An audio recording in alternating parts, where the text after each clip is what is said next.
নমস্কার বন্ধুরা, আপনারা জানেন যে আন্তর্জাতিক সংস্কৃতি মেলা যে 8 দিন ব্যাপী আমরা আয়োজন করেছি, তার প্রতিদিনই রাত 8টা থেকে বিশেষ অনুষ্ঠান রাখা হয়েছে। তো প্রথমেই ক্ষমা চেয়ে নিচ্ছি যে কিছু যান্ত্রিক অসুবিধার কারণে আমাদের আসতে একটু দেরি হয়ে গেল। আশা করি আপনারা ক্ষমার চোখে দেখবেন এটি। তো আমরা আজকে যে অনুষ্ঠানটি, বিশেষ যে অনুষ্ঠান আজকে রাখা হয়েছে, আমরা সেই অনুষ্ঠান শুরু করার আগে কয়েকটা কথা বলে নিই। সেটা হচ্ছে 8 দিন ব্যাপী যে মেলা, আজকে তার 4র্থ দিন, এবং আজকে আমাদের অনুষ্ঠানে মূলত যেটি রাখা হয়েছে আর 7 দিনের থেকে একটু আলাদা। সেটা হচ্ছে 7 দিন আমরা গান বাজনা বিভিন্ন কিছু পৃথিবীর বিভিন্ন প্রান্ত থেকে বিভিন্ন শিল্পীদের রেখেছি, কিন্তু আজকের দিনটা আমাদের বিশেষ দিন। প্রাইসের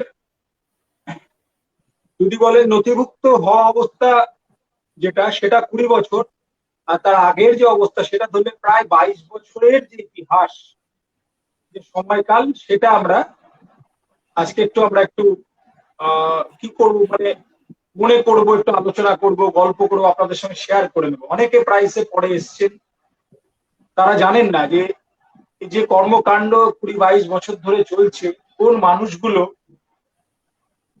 এইগুলো স্বপ্ন দেখেছিলেন এবং শুরু করেছিলেন। তো সেই স্বপ্ন দেখা মানুষগুলোকে আজ আমরা তাদের অনেক ব্যস্ততার মধ্যেও আমাদের মাঝে আনতে পেরেছি, এবং আশা করছি আমাদের যে অনুষ্ঠান এটা আপনাদের ভালো লাগবে, এবং একটু অন্য দিনের থেকে একটু আমরা আজকে খুব হালকা মুডে যাব, একটু গল্পের আকারে ইতিহাসটাকে তুলে নিয়ে আসবো। কারণ এটা ইতিহাসের ক্লাস নয় যে খুব কঠিন কঠিন ব্যাপার, আমরা খুব সহজ ভাবে যাব। তো আজকে আমাদের মধ্যে যারা আছেন তাদের সঙ্গে পরিচয় করিয়ে দিই। প্রথমে আমার স্ক্রিনের একদম বাঁ দিকের ওপরে আছেন আমাদের সঙ্গে প্রাইসের একদম প্রথম অবস্থা। আজ হচ্ছে 10ই অক্টোবর 2020। এরকমই একটি অক্টোবর মাস, আমার আজও ডেটটা মনে আছে, অষ্টমীর একটি দিন ছিল। এরকম অক্টোবর মাসের একটি দিনে 8ই অক্টোবর আমরা এখন যেটা প্রাইসের অফিস, সেই বাড়ির ছাদে বসে 3জন মানুষ প্রথম স্বপ্ন দেখতে শুরু করি। সেই 3জন মানুষ আজকে, একজন আমি এই অধম, আর একজন আমাদের মধ্যে আছেন আমার গুরু, পথ প্রদর্শক অবশ্যই, এবং সব থেকে বড় কথা এই প্রাইসেরও সে প্রথম সময় থেকে মাননীয় শ্রী সুবীর চক্রবর্তী মহাশয়। আমরা তাকে অনুষ্ঠানে সুবীরদা বলে সম্বোধন করব। আর প্রাইসের জন্মলগ্ন থেকে এই মানুষগুলি আছেন। আর একজন যিনি ছিলেন সে প্রথম আমাদের একটা ক্যাজুয়াল আলোচনায়, বর্তমান সভাপতি, তখনকার সেক্রেটারি শুরুর সময় থেকে, মাননীয়া বিপাশা দাস। আজকের অনুষ্ঠানের জন্য তাকে আমি দোলন্দি বলেই বলবো, কারণ অনুষ্ঠানটা সম্পূর্ণ ঘরোয়া। আরেকজন মানুষ, যে মানুষটি না থাকলে ঠিক যেন মনে হয় আসরগুলোতে একটু রসসঞ্চার যেন কম হচ্ছে, তো সেরকম একজন মানুষ মিহির রায়চৌধুরী। তো মিহির রায়চৌধুরী, ওনাকে আমি মিহির কাকু বলে ডাকবো। আরেকজন মানুষ আমাদের সঙ্গে যোগ দেবেন কিছুক্ষণের মধ্যেই। একটু কারিগরি সমস্যার জন্য একটু দেরি হচ্ছে, কিন্তু আমরা অনুষ্ঠান অলরেডি কিছুটা দেরি হয়ে যাওয়ার জন্য আমরা শুরু করে দিয়েছি। শুরুতে যে কথাটা বলতে হয়, 22 বছর আগে যে স্বপ্নটা 3জন মানুষ দেখেছিলাম, পরে আরো অনেক মানুষ দেখেছিল, এবং সেই স্বপ্নটা আজকে যে 22 বছর তার বাস্তবায়ন, আমার প্রথমেই জানতে ইচ্ছা করে প্রত্যেকের কাছে, আমি এক এক করে যাই। প্রথমে সুবীরদাকে বলি, সুবীরদা 22 বছর পর কি মনে হচ্ছে, কেমন লাগছে? আহ, পার্থ, তুমি খুব ভালো বলছো। আমি কিভাবে বলবো, কেন আমাদের মধ্যে খুব ভালো বলেন আমাদের মিহিরদা। আহ, তুমি বলছিলে যে প্রাইসে যিনি না থাকলে পরে অসম্পূর্ণ থাকেন। আমি বলবো যে মিহিরদাকে এভাবে বলা উচিত, ওনাকে পরিচয়টা, যে মিহিরদা না থাকলে প্রাইস তার ঠিক প্রাইস পায় না, তার মূল্য পায় না আর কি। তা প্রাইসের অবশ্যই। প্রাইসের যে কি মূল্য, কি দাম, সেটা যিনি থাকলে পান, তার নাম মিহির রায়চৌধুরী। ঘটনাচক্রে হয়তো যেদিনকে আমরা কোনো একটি পুজোর সপ্তমীতে বা অষ্টমীতে আমরা বিপাশা, আমরা দোলন বলবো, দোলনের বাড়ির ছাদে আমরা সন্ধ্যের পরে বসেছিলাম পুজোর সময়, তিনজন, সেবারে আমরা তিনজন ছিলাম। তার আগে আমরা আবার এই মিহির রায় চৌধুরী এবং প্রবীর ঘোষ, যিনি আসবেন এক্ষুনি আমাদের স্ক্রিনে, এই আমরা এই তিনজন কলকাতা থেকে গেছিলাম একসঙ্গে। এবং পার্থ আমাদের নিয়ে যায় বহরমপুরের প্রথম আমাদের যাওয়া বিপাশাদের বাড়িতে। আমরা গিয়ে প্রায় হোল নাইট গল্প করেছি, বিভিন্ন আলোচনা করেছি। সেটা হচ্ছে ভিত প্রস্তর। আজকে প্রাইস কিন্তু ওই ছাদে হয়নি, আরো আগে গিয়ে আমরা প্রথমে যে সবাই মিলে একসঙ্গে গেলাম, মানে আমি, মিহিরাজ চৌধুরী এবং প্রবীর ঘোষ, পার্থ আমাদের নিয়ে যায় বহরমপুরে। পার্থদের বাড়িতে উঠি এবং পার্থর মাধ্যমে তারপরে ভীষণ একজন ওখানে বহরমপুরের খুব পরিচিতা একজন বিপাশা বলিয়া একজন মহিলা সঙ্গে তার বাড়িতে যাওয়ার প্রস্তাব হলো। আমরা গেলাম, আর সন্ধেবেলায় গেলাম আমরা। সন্ধ্যাবেলায় গিয়ে তারপরে আলাপ পরিচয় হলো। সেখান থেকে প্রায় শুরু হলো, কিন্তু প্রকৃতপক্ষে প্রায় সেখান থেকে শুরু হলো, সেই ক্ষণ থেকে। ওটা হচ্ছে বীজ, যখন মাটির বীজকে দেখা যায় না, গাছ যখন অঙ্কুর হওয়ার পর যখন মাটি ইয়ে হয়, সেটা হচ্ছে সপ্তমীর দিনকে, সপ্তমী বা অষ্টমীর দিনকে আমরা ছাদে বসলাম প্রাইসের। ওটা হচ্ছে মাটির উপরে গাছের অবস্থাটা শুরু হলো। আর আসল যে মানে বীজ অবস্থা, ওটা ছিল সেই আমরা সবাই মিলে যে গেছিলাম, মানে তারও 1 বছর বা 2 বছর আগে, তাই না?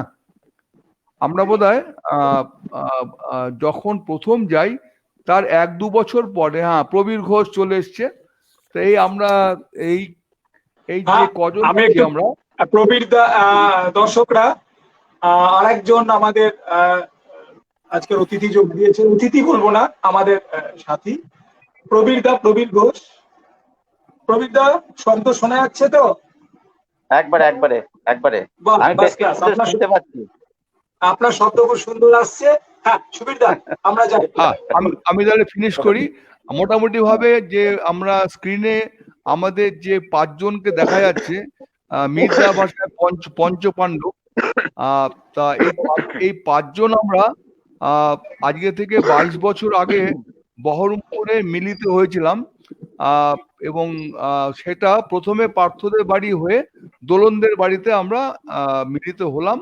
এবং সেখানে তার 2 বছর বা 1.5-2 বছর পরে কোনো একটি পুজোতে সপ্তমী বা অষ্টমীর দিনকে সন্ধেবেলায় আমরা আলোচনা করছিলাম যে কি করা যায়, কি করা যায়, কি করা যায়। করতে করতে হঠাৎ করে এই এই যে আমরা সবসময় একটা সোসাইটিতে কিছু করব বা কিছু উন্নয়নমূলক কাজ করব, এটা বিপাশার জন্য বিখ্যাত, পার্থ এইসব কাজে যুক্ত ছিল। তখন আমরা ঠিক অত ওদের মতন যুক্ত ছিলাম না, আমরা ব্যক্তিগতভাবে যে যার মতন সমাজ সেবা করি। তা সেটা একটা নতুন ভাবে একটা, যাকে আমরা NGO বলা হয়, সেরকম একটি সমাজ সেবামূলক প্রতিষ্ঠানের দিকে ওটা বোধহয় সেদিনকে শুরু হলো। এবং তারপরে এবং সঙ্গে সঙ্গে আমাদের সঙ্গে তার ইমিডিয়েট পরের ইয়েতে আমরা একসঙ্গে হয়ে ওটা একটা প্রাইস ফর্ম হলো। সেখানে আমরা এই পাঁচজনই সব সময় একসঙ্গে লেখালেখি করা, সেটাকে একটা রেজিস্টার্ড ছাপ দেওয়া, তাতে আমাদের প্রত্যেকেরই সমান অবদান রয়েছে, কারো কম বেশি না। একই সঙ্গে একই চিন্তাধারা, একইভাবে আমরা আলাপ আলোচনা করে সম্মিলিতভাবে লেখালেখি করে আর কি কি পয়েন্ট দেওয়া যায় করে আমরা ভবিষ্যতে যে একটা ছবি দেখা, এই একজন এই সাজেশন দিচ্ছে, তা একজন এই অ্যাডভাইস দিচ্ছে, এগুলোকে এক জায়গায় জট ডাউন করে আমরা এই প্রাইসের শুরু হলো, প্রাইসের পথ চলা শুরু হলো। তারপরে অনেক দূর ভাবা হয়েছিল প্রাইসের আলাদা জমি কেনা, জমির দিকে আমরা গঙ্গার পাড়ে জমি দেখলাম, জমিও দেখা হলো, তারপরে অনেক কিছু ভাবা হলো। একটা আমরা বর্তমানে আমরা প্রাইসের সঙ্গে সারা জীবন থাকবো। আমরা এই তিনজন যারা উপরে বসে আছি, এই তিনজন বর্তমানে আমরা লিখিতভাবে প্রাইসের সঙ্গে নেই, মানে আমাদের কোনো পোস্ট নেই। প্রথমবার আমাদের একটা পোস্ট দেওয়া হয়েছিল, তাতে আমি এবং মিহিরাজ চৌধুরীকে দেওয়া হয়েছিল সহসভাপতি, এবং আমাদের প্রবীর ঘোষ সে নিজে খুব মানে বিনয়ের সঙ্গে সে কোনো পোস্ট নেবে না, তাকে জোর করে তাকে অ্যাসিস্ট্যান্ট সেক্রেটারি পোস্ট দেওয়া হয়েছিল। কিন্তু সেও আরেকটি ভাইস প্রেসিডেন্ট পোস্ট পাওয়ার কথা আমরা ভেবেছিলাম। তিনি আমাদের সঙ্গে মানে যাবেন না, তিনি একটু বিনয় বেশি। তা যা হোক, আর হয়তো আমাদের প্রেসিডেন্ট করার কথাও ভাবা হয়েছিল, তো সেখানে আমরা রাজি হইনি। সেখানে পার্থর বাবা আমাদের, কেউ বলি দাদা, কেউ বলি জামাইবাবু, উনি ওনাকে রেখে মাথার উপরে এই পঞ্চ পাণ্ডব দিয়ে প্রাইস শুরু, প্রাইসের পথ চলা, প্রাইস অনেক কাজকর্ম করেছে এর মধ্যে। হ্যাঁ, তার সঙ্গে আমরা প্রথম আমরা অনেক কাজকর্মে ছিলাম। পরবর্তীকালে দূরত্বের কারণে, কলকাতা আর বহরমপুর দূরত্বের কারণে আমরা যেহেতু যে উঠতে পারছি না, সেজন্য আমরা ভাবে প্রাইসের সঙ্গে এখন নেই। আমরা এখন প্রাইসের অ্যাডভাইসারি কমিটিতে রয়েছি। আমরা প্রাইসের ডাইরেক্ট কোনো অ্যাক্টিং রোলে নেই, কিন্তু আমরা ইনঅ্যাক্টিভ, একটা প্যাসিভ আর অ্যাক্টিভ দুটো আছে। আমরা প্যাসিভ রোলে আছি এখন, অ্যাক্টিভ রোলে নিচে দুজন আছে। এবার আমি আমার বক্তব্য এখানে শেষ করলাম। এবার সঞ্চালক, তুমি নেক্সট কাউকে বলো কিছু বলতে। সুবীরদা, আপনার কথার মাধ্যমে আমরা সত্যি সম্পূর্ণ চিত্রটা পেলাম। মানে অনেক স্মৃতি মনে পড়ে যাচ্ছে।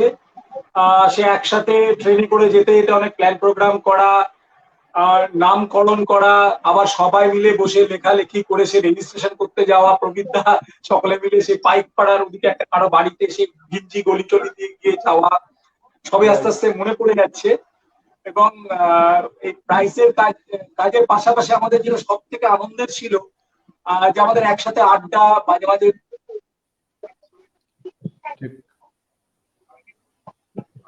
এখন হয়তো বিভিন্ন কারণে আমাদের কাছে হওয়া হয় না, সকলে ব্যস্ত। তো এবার কাকুর কাছে যাই, মিহির কাকু। তো একই প্রশ্ন কাকু, যে 22 বছর কি অনুভূতি?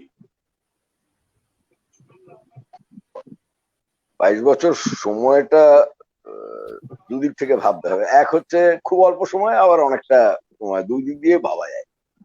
প্রশ্ন হচ্ছে যে সুবিধা যে কথাটা বললেন, যে আমাদের যেটা শুরু হয়েছিল, আমার যতদূর মনে আছে, আমার ভুল হতে পারে, আমার যতদূর মনে আছে যে ট্রেনে যাত্রা, সেটা শীতকালে এবং সরস্বতী পুজোর আগের দিন।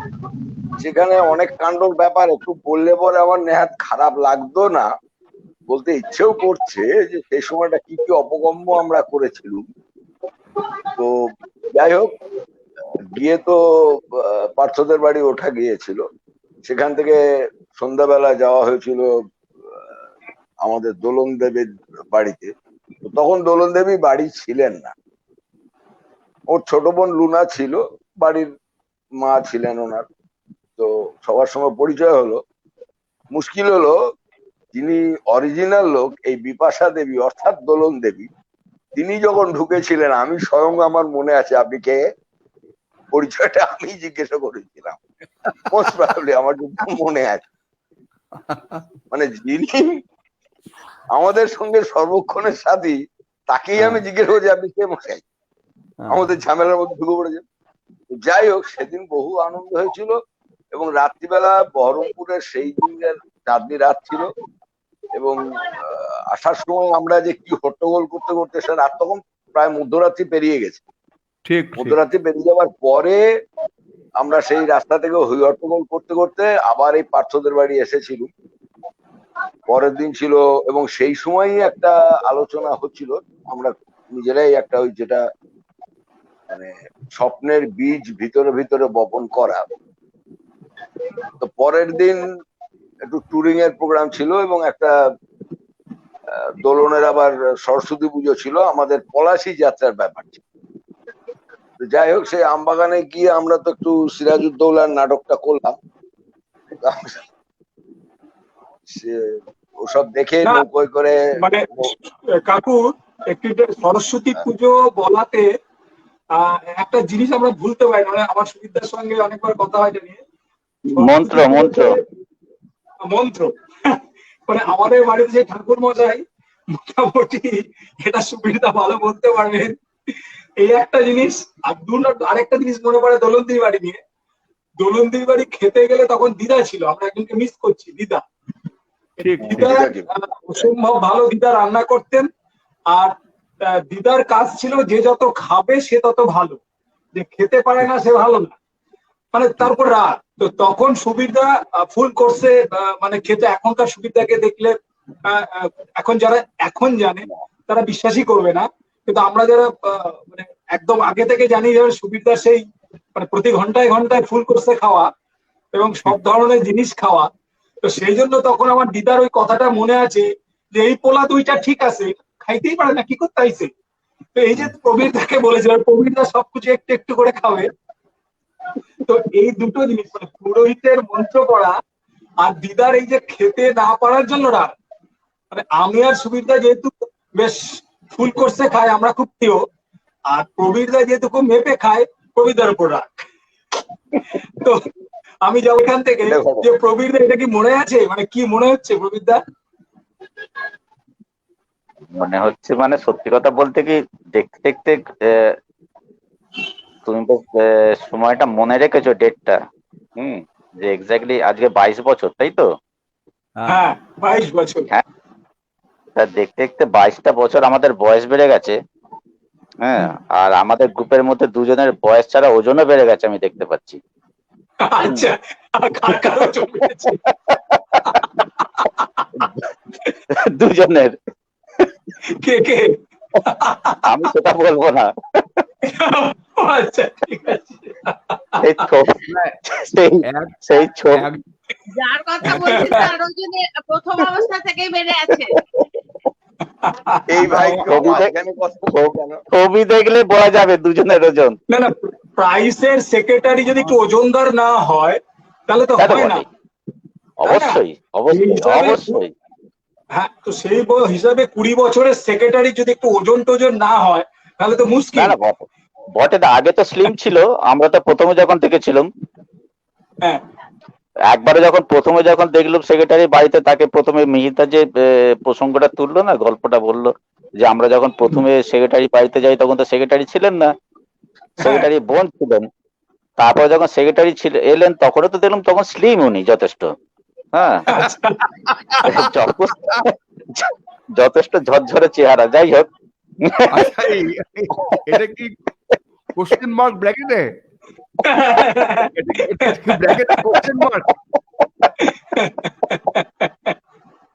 উনি কি মানে স্লিম কি মানে সত্যি অর্থে না মানে উল্টো অর্থে?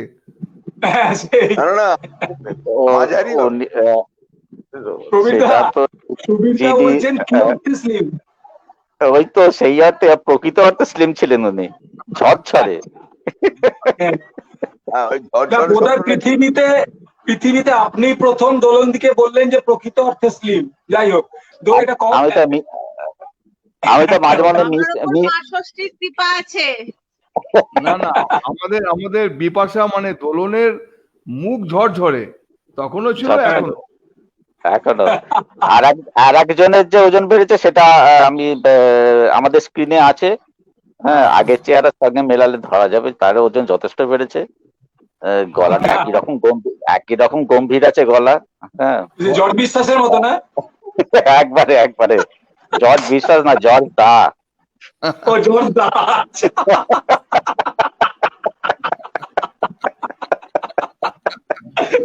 বিশ্বাস টিশ্বাস তো অনেক দূরের কথা রে ভাই, বিশ্বাস আবার কি। হুম। কাকু, হ্যাঁ, তো এই যে তো কি একটা কি বললো প্রবীরদা, এটা শুনলেন তো, যাই হোক আমি আরেকটু এগোই। আচ্ছা সেটা শোনো না, হচ্ছে- হ্যাঁ বলো। হ্যাঁ বলুন বলুন বলুন প্রবীরদা। বলছি আর এই যে প্রাইসের সূত্রে এইখানে যে আমরা 5 জন স্ক্রিনে আছি তার মধ্যে তো দুজনের সঙ্গে আলাপ হয়েছিল প্রাইসের সূত্রে, আর আমার আর দুজনের সঙ্গে আলাপ হয়েছিল প্রাইসের বাইরে। হ্যাঁ, তা এই দুজন মানে তুমি এবং দোলন আর কি। হুম। তা দোলনের সঙ্গে তো আলাপের সূত্রটা আর দোলনের বাড়িতে যেরকম ভাবে হয়েছিল মিহিরদাও বললো, আমারও তো মনে আছে ঘটনাটা। আর তোমাদের বাড়ি যেটা আমার এখনো যেটা স্মৃতিরোমন্থন করলে আমার অত্যন্ত ভালো লাগে, যে ওই যে সেদিন গিয়ে সন্ধেবেলা তোমাদের বাড়িতে ওঠা। হ্যাঁ, আর দাদা দাদা প্রথমেই বলেছিলেন যে আমার 3-4 ধরনের চা আমি আনিয়ে রেখেছি, কে কোন ধরনের এইটাই চা আমি পছন্দ প্রথম করো। বলতে চাইছিলাম। এটা এটা এইটা আমি বলতে আমার যত চাইছিলাম। বয়স বাড়ছে আমি তত আমার চা প্রীতি বেড়ে যাচ্ছে, এবং চায়ের উপর বিভিন্ন ধরনের ঝোঁক বাড়ছে। এইটা শীতকালে এক ধরনের চা, গরমকালে এক ধরনের চা। এই যে এটা কিন্তু আমি এখন বাহ, ভীষণভাবে ফিল করি যে বাহ। এইটা আমি বলতে চাইছিলাম তিনজন যেটা এসছে, তিনজন একই রকম চা পছন্দ করে না, চাটা কিন্তু সাংঘাতিক একটা এর জায়গা, মানে বাহ, পছন্দের জায়গা। উনি এই বাহ, জিনিসটা খুব ফিল করেছিলেন। হুম। বাহ।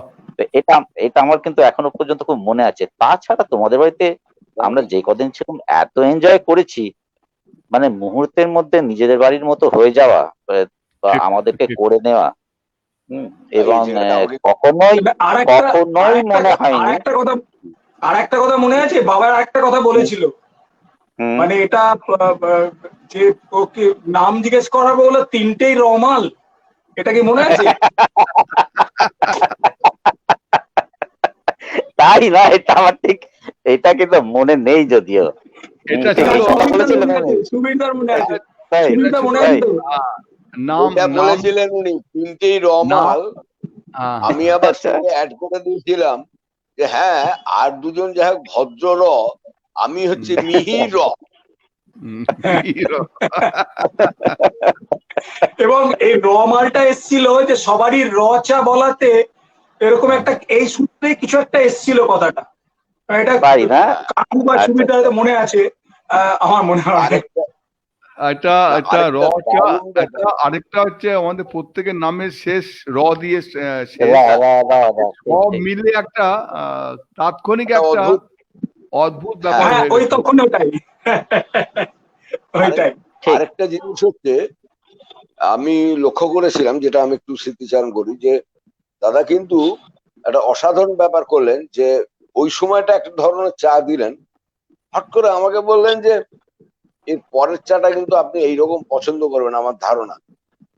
আমি বললাম যে অসাধারণ ব্যাপার, উনি বুঝতে পেরেছি না, এবং আমার কখন কোন ধরনের চা পছন্দ হবে দাদা পরপর বলে গেলেন, এবং আই ওয়াজ সো গ্র্যাটিফাইড। মানে ধনঞ্জয় দাকে আমি বারবার প্রণাম জানাই।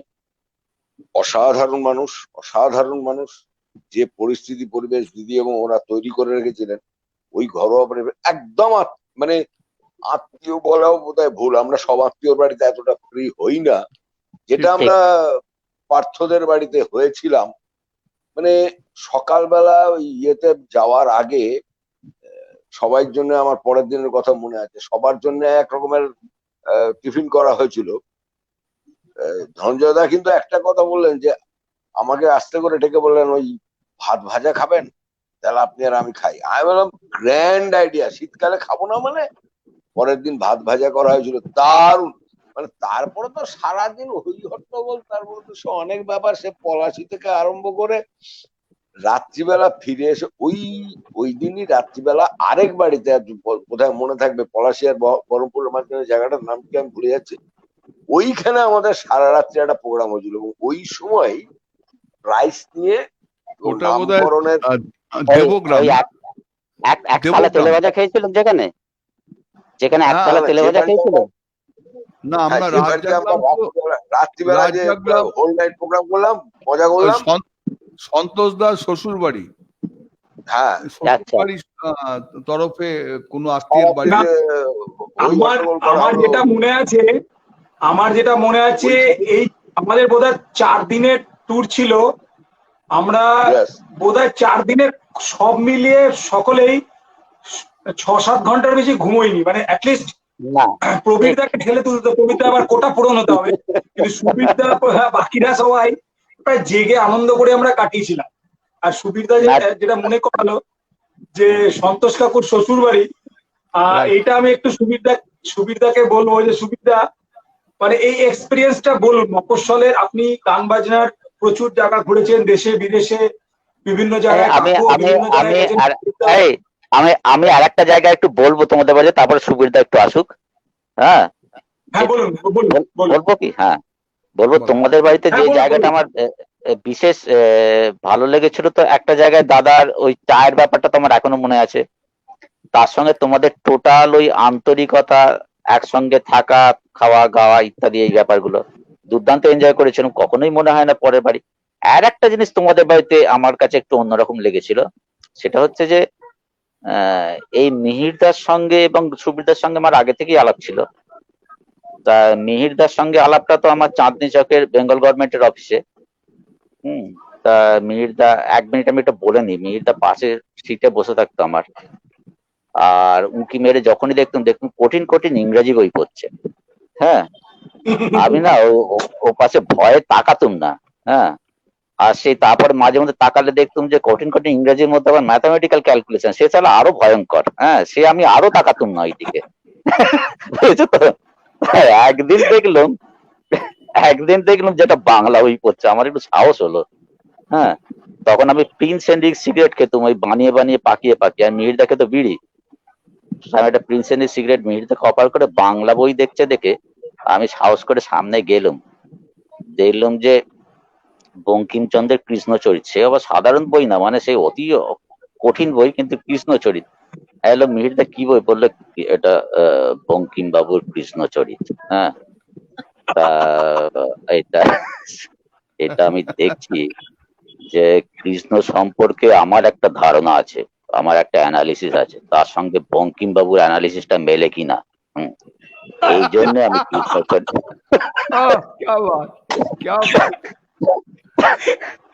সেই দিন থেকে আমি ঠিক করলাম, এই লোকটা সঙ্গ কিন্তু আমি ছাড়বো নি। কিন্তু আমার আজীবনের সঙ্গী হলো। হ্যাঁ, এই মিহিরদার সঙ্গে আমরা তো, মিহিরদা খুব মেলামেশায় দেওয়াল রাখে না। হ্যাঁ, একটা দেওয়াল মিহিরদা বরাবরই প্রথম থেকেই ভেঙে দেয়। কিন্তু সুবীরদার সঙ্গে আমরা যখন আলাপ হলো মহারাজদার বাড়িতে, তখন সত্যি কথা বলতে কি, সুবীরদাকে দেখে তো আমি মোহিত। এত সুদর্শন আমার একজন বন্ধু, বন্ধু বলতে ভয় লাগে, কারণ সুবীরদা আমাদের থেকে এতটাই পাণ্ডিত্যে বেশি, ঠিক বন্ধু হিসেবে ধরতে পারছিলাম না আর কি। হ্যাঁ, বয়স যদিও খুব বেশি না, কিন্তু পাণ্ডিত্য গভীরতা এতটাই বেশি না যে সুবীরদার সঙ্গে আমার একটা গ্যাপ থেকে যাচ্ছিল, একটা মধ্যিখানে একটা বেশ মোটা পাঁচিল ছিল। কিন্তু সবই মেলামেশা হতো, কিন্তু ওই পাঁচিলটা ছিল। এই তোমাদের বাড়িতে গিয়ে আমার ওই পাঁচিলটা কিন্তু ওইখানে অনেকটা ভেঙে গেছিল। সুবীরদার সঙ্গে মেলামেশাটা অনেকটা বন্ধুর মতো আমরা সুবীরদাকে ওখানে পেয়েছিলাম। হ্যাঁ, তা সেটাও কিন্তু তোমাদের বাড়িতে যাওয়া প্রাইস, এবং এটা আমার জীবনে একটা, ওই জায়গাটা হয়তো দরকার ছিল সুবীরদাকে আরো কাছে পাওয়ার জন্য। হ্যাঁ, সেটা ভাঙা বাজি রিপেয়ার করতে পয়সা দিয়ে দিও প্রাইসের কন্টিনিউতে। আচ্ছা, না না, এটা তো ঠিক আছে। হ্যাঁ, সুবীরদার আরেকটা হচ্ছে প্রবীরদা, আগে কাকুর একটা কিছু বলবে, কাকুরটা শুনে। হ্যাঁ কাকু বলুন। আচ্ছা বলো না, বলো আমারটা তো না, আমি প্রবীরদার কাছে লাগা হয়েছে, আমি ছাড়বো। প্রবীরদার কাছে আরেকটা জিনিস শুনতে চাইবো। প্রবীরদা, ওই অনুষ্ঠানে কাকু ওইটা বলুন তো, সেই স্টেজের পেছনে দাঁড়িয়ে ব্যাপারটা একটু, ওই যে ওইটা যদি একটু বলেন। যেটা নিয়ে আমরা কোনটা বলতো? কোনটা? মাইকে এটা বলা হয়েছে, কাকুর সিংহ মানে রিয়াকশন দেখাচ্ছে, সেই ঘটনা কি মনে আছে? তুমি ওই বলো, সিংহ তুমি বলো। বিক্রমের পায়চারি, যেটা সিংহ বিক্রমের পায়চারি হ্যাঁ, করে যেটা হ্যাঁ, অ্যানাউন্সমেন্ট করেছিল, হ্যাঁ? হ্যাঁ, হ্যাঁ, ওরে হ্যাঁ। বাবা, বাপ রে বাপ, ওইরকম অ্যানাউন্সমেন্ট আমি জীবনে শুনিনি, সত্যি কথা। ভয়ঙ্কর অ্যানাউন্সমেন্ট। একটু বলুন ওটা, মানে ওটা একটু বলুন। এখন দেখা যায় যে একমাত্র একজন দিদি আছেন, হাওয়াই চটি পরেন, তিনি যখন বক্তব্য রাখেন স্টেজের এপাশ থেকে ওপাশে ঘুরে বেড়ান মাইক্রোফোন নিয়ে। হুম। কিন্তু এই জিনিসটা কিন্তু দীর্ঘদিন আগে আমরা দেখেছি মির্জার হাতে মাইক্রোফোন যখন ছিল, ঠিক ঠিক ঠিক। সেটা দিয়ে তার মানে এটা ট্রেন্ড সেটার, তার মানে কাকু। একবারে একবারে একবারে একবারে এবং সেটা নিয়ে একজন সমালোচনা করেছিল যে উনি একটু স্টেজের উপর একটু বেশি দাপাদাপি করেছেন। হ্যাঁ, তখন মিহিরদা বলেছেন উনি স্টেজের ওপরের ওইসবে কি বোঝেন, উনি হ্যাঁ কি বোঝেন ওই জায়গাটা।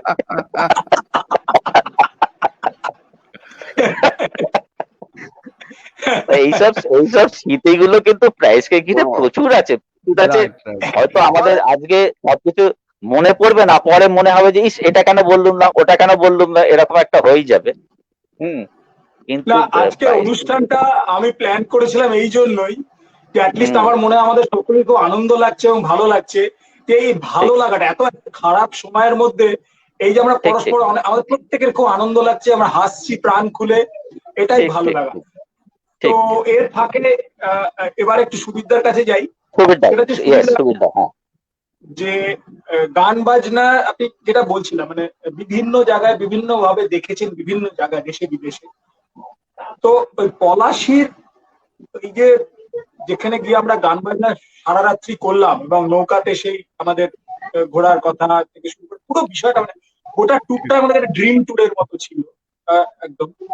তো একদম dream tour। মফস্বলে গান বাজনা এবং তাদের কমিটমেন্ট, গান বাজনা যে লেভেলই হোক, আপনার যেটা অভিজ্ঞতা হয়েছিল সেটা যদি একটু বলেন এই প্রাইস হ্যাঁ, আজকে তো 22 বছর হয়ে গেল। তা আজকে আমাদের প্রত্যেকেরই বয়স অনেক এগিয়ে গেছে। আমরা পুরনো দিনের কথাগুলো বলছি, সেখানে একটু ওপেন করে বললে ভালো লাগবে। মানে এখন অহংকার বা এগুলো রাখবার, এগুলো ত্যাগ করবার বয়স এসে গেছে। তা আমি দুটো ঘটনা বলবো। পলাশির ওই প্রান্তরের কাছাকাছি সন্তোষ দার শ্বশুর বাড়ির আমাদের হোল নাইট একটা গান বাজনার অনুষ্ঠানের আয়োজন করা হয়েছিল ফুলুরি সহযোগে। মুড়ি ফুলুরি মাখা একসঙ্গে পাতা আছে, আমরা এপাশ দিয়ে যে যার মানে ঘিরে বসেছি আর যে যার মতো করে হাত দিয়ে খাচ্ছি, তাই না মিহিরদা? সেই আনন্দটা মনে পড়ে যে ফুলুরি, যেটা এখন আর দেখতেই পাই না। হ্যাঁ, ফুলুরি মুড়ি এবং সব মিলে আমরা খাচ্ছি, আনন্দ করলাম। এবার গান শুরু হলো। গান শুরু হওয়ার পরে এবার পলাশি, সেটা দেবগ্রাম পাশে একটা মাঠ আছে, সেখানে একটি বড় বাড়ি, সেখানে হচ্ছে। তা আমরা কলকাতার লোক, কলকাতায় গান বাজনা চর্চা একটু বেশি, একটু শহুরে গান বাজনা, সেই চোখে যাওয়া, আমি খুব ওপেন করে বলছি। তা সেখানে গান বাজনা, আচ্ছা বহরমপুরে একটা গান বাজনার একটা কালচার রয়েছে, সেখান থেকে অনেকটা সাইডে গান বাজনাটা আর একটু সাইডের মতো হবে, এরকম একটা ধারণা প্রথম ছিল যখন শুরু হলো যে কি গান বাজনা হবে।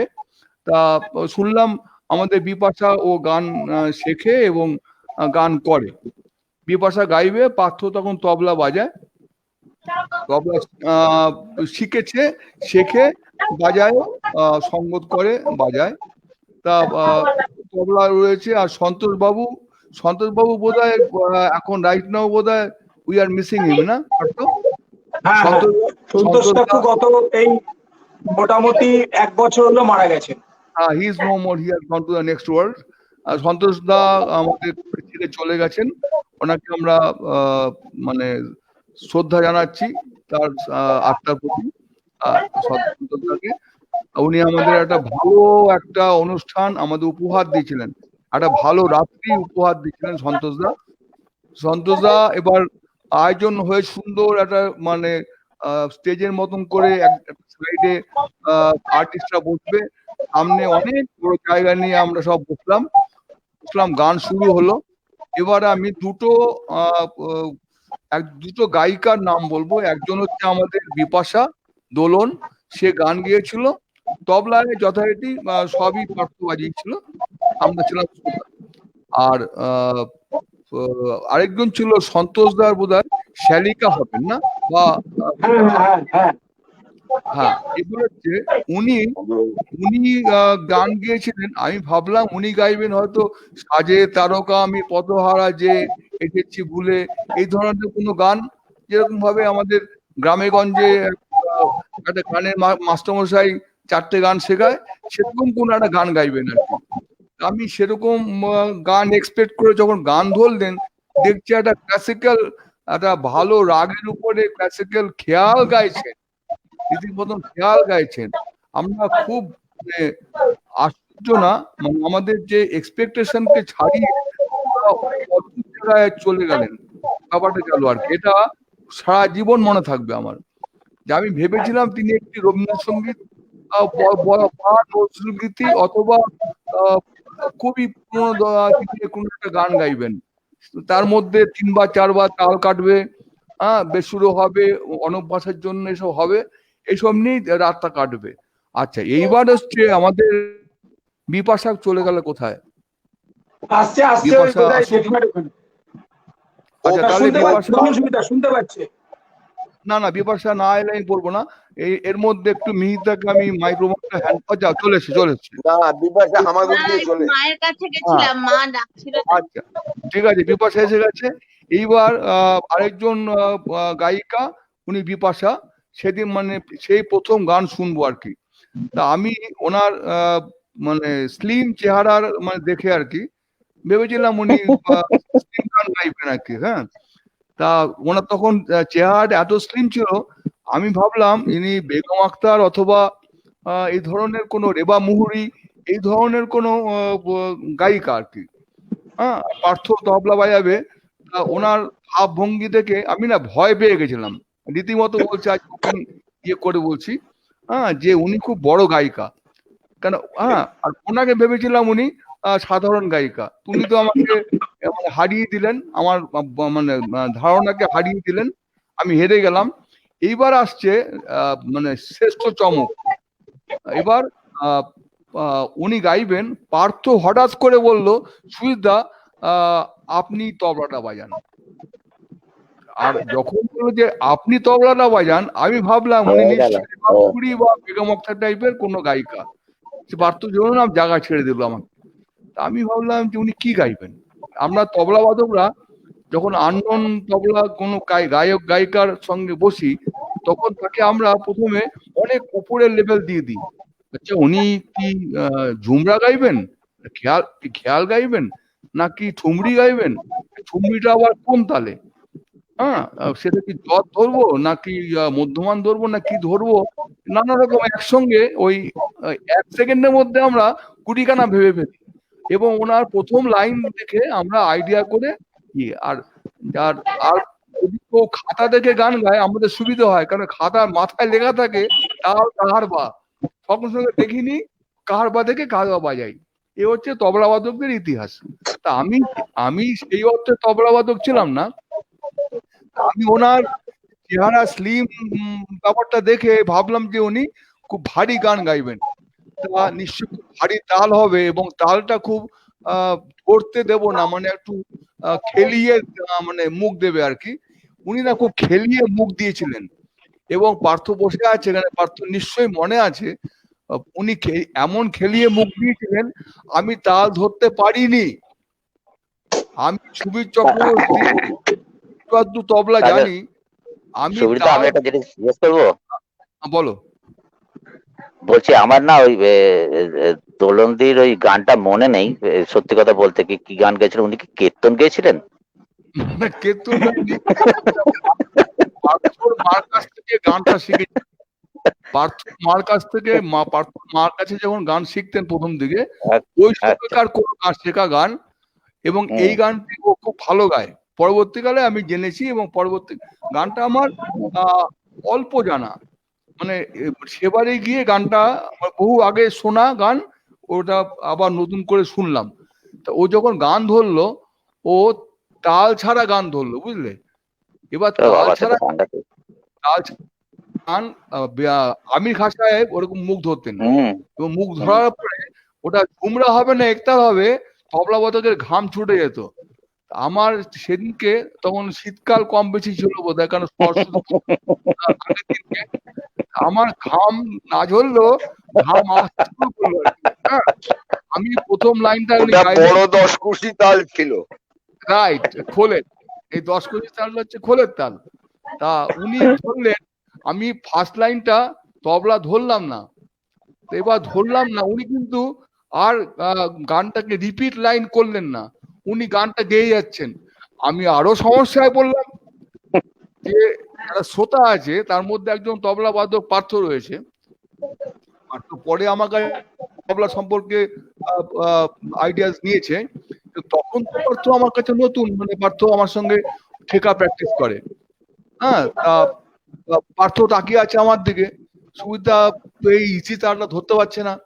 হ্যাঁ, গানটা ছিল ইজি গান, কিন্তু উনি যেভাবে তাল ছাড়া অঙ্গে ধরেছেন, হ্যাঁ, আমি ব্র্যাকেটে এখান থেকে আর লাইন বাড়াবো না যে উনি কেন তাল ছাড়া ধরেছেন। উনি তাল ছাড়াই গাইতেন আর কি, মানে মাঝে মাঝে তাল দিতেন, আসলে আমি আমি আমি আমি একটা জিনিস বলবো, যে ওনার কি ওই গানটা মনে আছে? তাহলে কি উনি একটু গাইতেন? ওই যদি গানটা আমার মনে থাকে, গানটা কোন একটু গানটা? যদি ওই গানটা, ওই গানটা ওই গানটা কিন্তু দোলন ভুরু কুচকে আছে কেন? গান গেয়েছিলাম, আচ্ছা, হ্যাঁ? তখন কোন পার্থ গানটা আমাকে, মনে পড়ছে না। আমি কি বলছি, গান? তখন পার্থ ভুলে গেছি। আমাকে 3টে আঙুল, এরকম ভাবে 3টে আঙ্গুল দেখিয়েছিল, আমি সঙ্গে সঙ্গে 3 তাল ধরে ফেললাম। ওই 3টে আঙ্গুল দেখিয়েছিল। ও তো আমি তো দেখেছি ওই রামকৃষ্ণদেব 2 আঙুল আর তৈলঙ্গ স্বামী 1 আঙুল, এরকম একটা ব্যাপার ছিল। এরপরে 3 আঙুল হলো। মানে ও এমন একটা গান ধরেছিল, আমি হারবা বাজাবো না দাদরা বাজাবো, মানে 6 বাজাবো না 8 বাজাবো না 56 বাজাবো, কিছুই বুঝতে পারছি না। তখন পার্থ আমাকে এরকম দেখিয়েছিল, সঙ্গে সঙ্গে আমি 3 তাল ধরে নিয়েছি। পার্থ বলতে পারবে এবার কি গানটি, পার্থ মনে আছে? আমার সত্যি মনে নেই সুবিধা, তবে শিপ্রা বসুর কোন গান, না তুমি 3 আঙ্গুল দেখিয়েছিলে, মনে আছে? শিপ্রা বসুর কোন গান একটা ছিল, শিপ্রা বসুর কিছু একটা গান ছিল। শিপ্রা বসুরই একটা গান ছিল, আমিও তবে আমার একটা এই গানের ব্যাপার যখন উঠলো, আমার একটা জিনিস মনে পড়ছে, যে আমরা প্রাইসের এই গ্রুপটা একবার কোথায় গেছিলাম, শঙ্কর দাস ব্যানার্জির সেই বাগান বাড়িতে গেছিলাম, মনে আছে? মুর্শিদাবাদের ওটার কথাই বলছি। মনে পড়ছে? ওইখানে অন্ধকারে বসে দোলন কয়েকটা গান গেছিল, তার মধ্যে একটা গান ছিল আমার মনে পড়ছে, ওই গানটা কি, এই দোলনের আধার আমার ভালো লাগে খুব ছিল, আধার আমার ভালো লাগে, আধার আমার ভালো লাগে। হ্যাঁ, মনে পড়েছে। তারপরে সেই মিটিং এর পরে মির্জাকে খুঁজে পাওয়া যাচ্ছিল না, মনে পড়ছে? এটা কিন্তু আমার মনে আছে, মির্জা মাঠে ঘুরে বেড়াচ্ছিল, আধারের ভেতর চলে গেছিল মির্জা।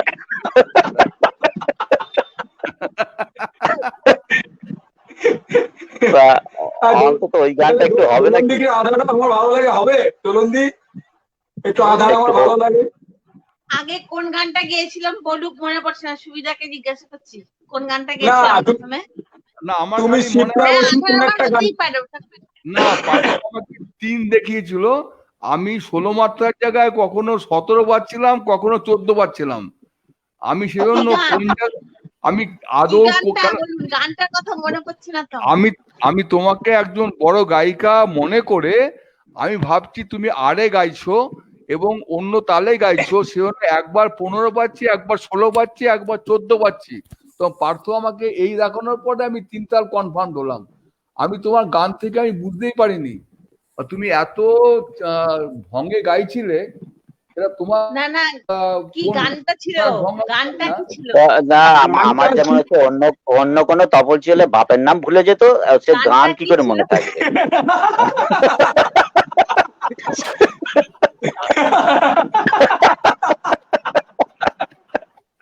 না আমি ওই জন্য প্রবীরদা আমি ওই জন্য যখন বাজাতে বসতাম কাগজে বাবার নামটা লিখে নিয়ে বসতাম, একটা গান বাজিয়ে দেখে নিতাম, হ্যাঁ ঠিক আছে, আবার ঢুকে দিতাম। আর পার্থ যেহেতু ওর কোন জায়গাটায় একমাত্রা প্লাস হয়ে মাইনাস হবে সেটা পার্থ আইডিয়া ছিল।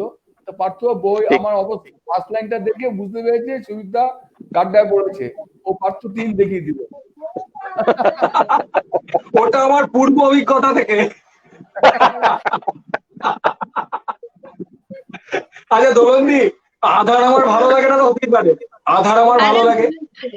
যে গানটার কথা নিয়ে এত আলোচনা, গানটা বলুক প্রথম লাইনটা না বুঝতে না পারছি না তো। ও গানটা ছেড়ে দাও, তুমি আধার আমার ভালো লাগেটা তো করো। আধার আমার না না সেটা করছি, কিন্তু ওইটা কি গান ছিল? আরে না তখন তুমি কি থেকে আমার সবাই সেটা ভুলে গেছে। তুমি কি আমাদের আরো বেশি সবাই ভুলে গানটায় গেছে। ফেলতে চাইছো? তুমি কি আমাদের আরো গানটায় ফেলতে চাইছো আমাদের? আমি জানি না, সত্যি সবারই 20-22 বছর, সবারই 22 বছর করে বেড়ে গেছে, আর গানটায় ফেলো না, আর ওঠা মুশকিল হয়ে যাবে। তুমি এই গানটা গাও যেটা বলছে আধার আমার ভালো আচ্ছা। লাগে, গানটা গাও। সুবিধা মাইকটা তুমি ওই আধার আমার ভালো লাগে গানটা 2-3 লাইন গাও। 2 লাইন করো। আধার আমার ভালো লাগে, তারা দিয়ে সাজিয়ে আধার আমার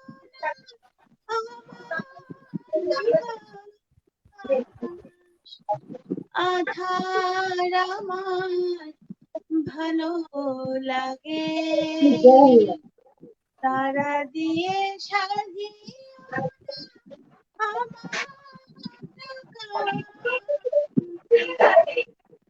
আধার আমার ভালো লাগে। বাহ, বাহ বাহ। আচ্ছা, কাকু কি করোনা কালে কি কাকু কথা কম বলছে? আমি বুঝতে পারছি না এবার কাকু গানটা শুনে আবার হাওয়া হয়ে যাবে কিনা ধরা যাচ্ছে না। কি বলবো? ওইখানে তো ওখানে মাঠে নেমে গেছিল, এখানে কোথায় যাবে কে জানে। না ওটা মাঠে কি অন্য কিছু করতে গেছিল নাকি আমি জানি না, অবশ্যই গানটা শুনি। যাই হোক, হ্যাঁ কাকু বলুন। আমাদের শেষ কথা কি আছে যে ওস্তাদ কখন মারে, একটু জোরে কাকু, একটু জোরে। ওস্তাদ কখন মারে? শেষ রাতে। তোমাদের যখন সব দম শেষ হবে তখন বুঝবে আলুর দম দেওয়া কাকে বলে। আগে শেষ করো, কে কি করছে আমি তো শুনছি, কে কেষ্ট চরিত্র করছে আর কে 3 আর 4 আঙ্গুল দেখাচ্ছে, সব তো শুনছি। মির্জা আপনি কিছু বলুন এবার, আপনি বলুন। কাকু মাইকটা মুখের কাছে, কাকু মুখের কাছে মাইকটা নিয়ে নিতে। না ব্যাপারটা হচ্ছে যে অ্যাকচুয়ালি আজকে এই আনন্দের মুহূর্তটা আমি আর অন্যভাবে নিতে চাইছি না, সেগুলোই চাইছি না। অন্য সময় হলো পরে তো এতক্ষণে অন্যরকম আরম্ভ করে দিতাম। তো ব্যাপারটা হচ্ছে যে এটা ঘটনা যে সেই সময়কার প্রত্যেকটা, এখন এতদিন বাদে অনেক কিছু হয়তো বিস্মৃতির অন্তরালে কিছু ঘনিয়ে গেছে, তলিয়ে গেছে, কিন্তু ওই যে শঙ্কর দাস ব্যানার্জির বাড়িতে দোলনের গান, তারপরে সেদিনটা কোনো চাঁদ ছিল না, তারা ছিল, এটা আমার মনে আছে, আকাশ ভরা তারায় সেদিন যে কি অসাধারণ লেগেছিল। এবং ব্রাদার যে বলল যে মেয়েটা হারিয়ে গেছিল, হ্যাঁ হারিয়েছিলাম, কারণ ওই পরিবেশটা আমার তখন এত হচ্ছিল, তখন মনে হচ্ছিল অন্তত একটু নিজেকে হারিয়ে অন্য জায়গায় নিয়ে যাই, সেটা আমার এটা এখনো মনে আছে। তারপরে রাত্রির জলসা, সারা রাত্রির জলসা, যেখানে 2 আঙ্গুল আর 3 আঙ্গুল নিয়ে ফারাক হয়ে যাচ্ছিল। তো তারপরের দিন সকালবেলায় ট্রাকে করে বহরমপুর ফেরা, মনে আছে কিনা জানি না, কারণ ওই ট্রাক বাহনে ট্রাকে চড়ে বহরমপুরে, এটা বোধহয় আমাদের মতন কতগুলো লোকের পক্ষে এরকম অদ্ভুতুড়িয়া আইডিয়া ভোরবেলায় করা সম্ভব ছিল। দোলন আমার পাশে বসেছিল, প্রচন্ড জেগেছিল, বার কয়েক ঠেকটা খেয়েছিল আর কি ওই উইন্ড স্ক্রিনে। মানে জেগেছিল তো ওই জন্য উইন্ডস্ক্রিনে ধাক্কা খেয়েছিল।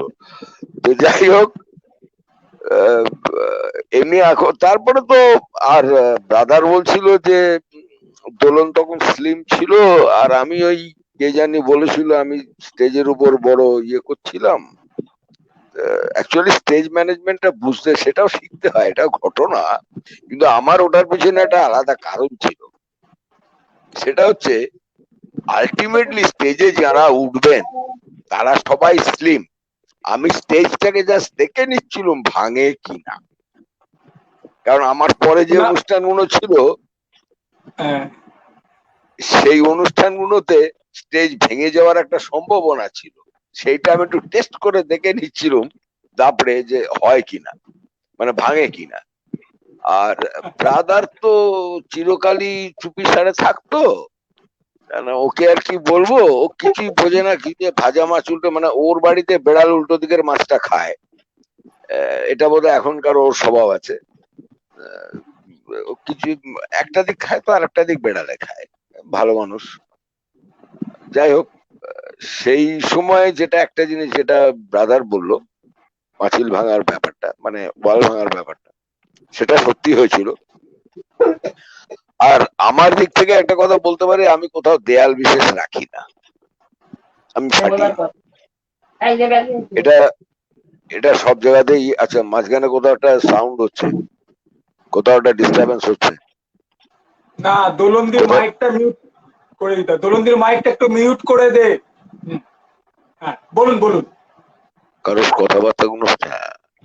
তো যাই হোক, আজকে যেহেতু সবাই ইয়ে করছে, অসাধারণ এবং পলাশি থেকে আরম্ভ করে আমি আবার যেটা বললাম, আমরা লাঞ্চ করেছিলাম নৌকায়, অনেক ঘুরেছি, তারপরে বহরমপুরে বেড়াতে গেছি, বহরমপুরে আই মিন টু সে মুর্শিদাবাদে, সেখানে ঘোরা, সেখানকার স্মৃতি, বিভিন্ন জায়গা দেখা। আমি আজকে ওইভাবেই বলি, রাত্রিবেলা ফিরে এসে আবার সেই হই হট্টগোল, এবং বারবার ঘুরে ফিরে আমার ধনঞ্জয়দার মানে পার্থদের বাড়ির কথা মনে পড়ছে ঘুরে ফিরে। আজকে আমি একটু নস্টালজিক হয়ে গেছি, আমার স্বভাব সিদ্ধ মজারু ভাবটাকে আজকে আমি একটু ইচ্ছে করে সরিয়ে রাখলাম, যেহেতু পার্টটা ব্রাদার একটু নিয়ে নিয়েছে, আমাকে অনেকটা রিলিফ দিয়েছে।